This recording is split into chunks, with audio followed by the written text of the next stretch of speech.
Okay, so I got your questions on Reddit, and when I last looked at this page, there were over 1,300 of them. So, needless to say, I will not make much headway, but I really thank you for delivering so many questions and voting them up. And I can only assume that the ones that came first now were the ones that, in fact, were reliably voted up. Some of these questions surprise me, and maybe I'll dig around a little to find others that are of interest. So there are many questions on anxiety, and one person wrote, "Anxiety is a monster that is crippling and paralyzing and keeps you in a loop of debilitating negative emotions, even when one desperately wants out. What are the causes? What can one do to help themselves? What steps, big or small, do you suggest?" Well, the neurophysiology of anxiety is pretty well understood, but I don't think understanding it in any detail really helps you. There are drugs you can take to mitigate the effects of anxiety. I should say up front, I have no clinical experience, and this is not my area. I would think that if anxiety is really crippling, there's some role for drugs to play, whether it's beta blockers that impede the effect of adrenaline on your heart rate so you don't get the racing heart experience, or anti-anxiety drugs that work on the neurotransmitter GABA. But in general, the people who work with anxiety therapeutically, to my understanding, don't recommend you take those drugs, and that you do something more along the line of cognitive behavioral therapy, which is to say you expose yourself in manageable ways to the things that provoke anxiety, and you reframe them conceptually. You become open to feeling the effects of anxiety and realize you can get through it. And there's certainly a role for meditation and mindfulness to play in this part of the process. For instance, many people are afraid to fly, and even those of us who aren't especially afraid to fly can feel anxious in significant turbulence. Now, why do we feel anxious? Well, we have some thought that turbulence might be dangerous, right? That it makes it more likely the plane will crash. And, of course, truly significant turbulence can cause a plane to crash. But this, as we know from the statistics of plane crashes, is a very, very rare thing. So there are two levels to respond to this experience so as to mitigate anxiety. So picture this. You're in an airplane, and it begins to bounce. Now, unless you're in that rare and horrible experience of being actually thrown around the cabin so as to get injured, it's very likely that the bouncing is not physically painful, right? You're not being harmed by this sensation. And in other contexts, you would subject yourself to even more violent bouncing and not be worried about it at all. You might go on some ride at an amusement park, which exerts greater force on you bodily, and you do it because you're seeking that experience out. Now, on an airplane, it's totally unwelcome to you because you're afraid of dying. But if you just take the raw sensations, they are not your problem. It's what they portend. It's your interpretation of them that worries you. There are at least two levels at which you can deal with this. First is to think conceptually about the nature of the problem and about what you fear. Is it rational to worry that your plane will crash if you're experiencing turbulence? No, it actually isn't. The likelihood of dying in a plane crash is minuscule.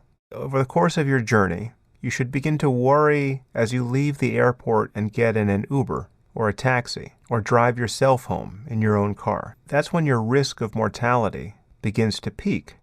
So if you understand that, if you understand that every moment in a plane is, in fact, safer than many moments you spend on the ground, certainly safer than when you're walking as a pedestrian, fixated on your smartphone and stepping into the crosswalk, that's when your adrenaline should surge, or when you're driving and glancing down at your phone to see what text just came in.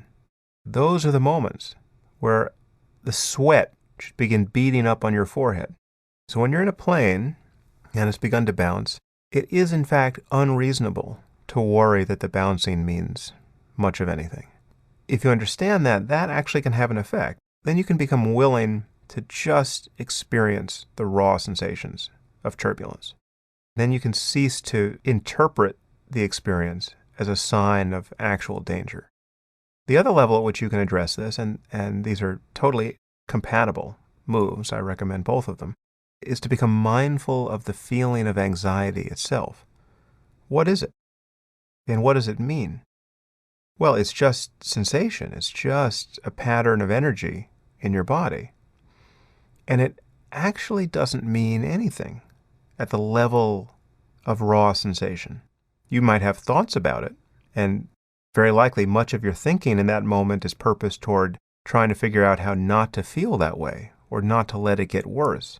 But if you'll step out of your thoughts and just become willing to feel the raw sensation of anxiety, actually just surrender your resistance to it, just feel it as energy, it can lose its meaning. It can become very difficult to distinguish from what under another framing would be a positive experience, like excitement. How do you know the difference between being anxious about something that's about to happen and being excited? For the most part, it is the thoughts you're thinking when you're feeling that arousal. There's a cognitive, conceptual overlay on top of this raw feeling. You can consciously reframe things, or you can step out of it altogether and just feel the raw energy of this experience. And when you do that, anxiety can be like any other experience that has no meaning for you as a person, really. I mean, it doesn't say anything about you. So something like indigestion or itching. Let's say you have a rash on your elbow and it's itching. Okay, that doesn't say anything deep about you as a person. That has no psychological implications. It might be unpleasant. It might be extraordinarily unpleasant, but it doesn't reach into your sense of who you are. The deepest way to respond to anxiety, and again, I'm not saying that there is no case in which drugs are valuable or even necessary. There may very well be. But for anxiety in its more ordinary range, the deep way to respond to it is to become willing to feel it, to cease to interpret it as important, and to function in the midst of it. And then it will pass. Anxiety rises and falls like any other emotion, and if you're not continually thinking the thoughts that make you anxious, it actually can't stay around very long. And this is true of other unpleasant emotions like anger and sadness, and they're continually resurrected by our thoughts. And we're spending most of our time thinking without knowing that we're thinking. So mindfulness in particular is a very good antidote to this problem. But the trick is you can't apply it as an antidote. You can't be mindful of anxiety so that it will go away. You can't push it away with meditation. Or at least that attempt is more likely to fail. What you're really after in those moments is genuine equanimity, real acceptance of the energy of this emotion. Become interested in it. Become willing to feel it. Just let it burn bright in you. And discover that it doesn't matter. It simply comes and it goes, and you can function.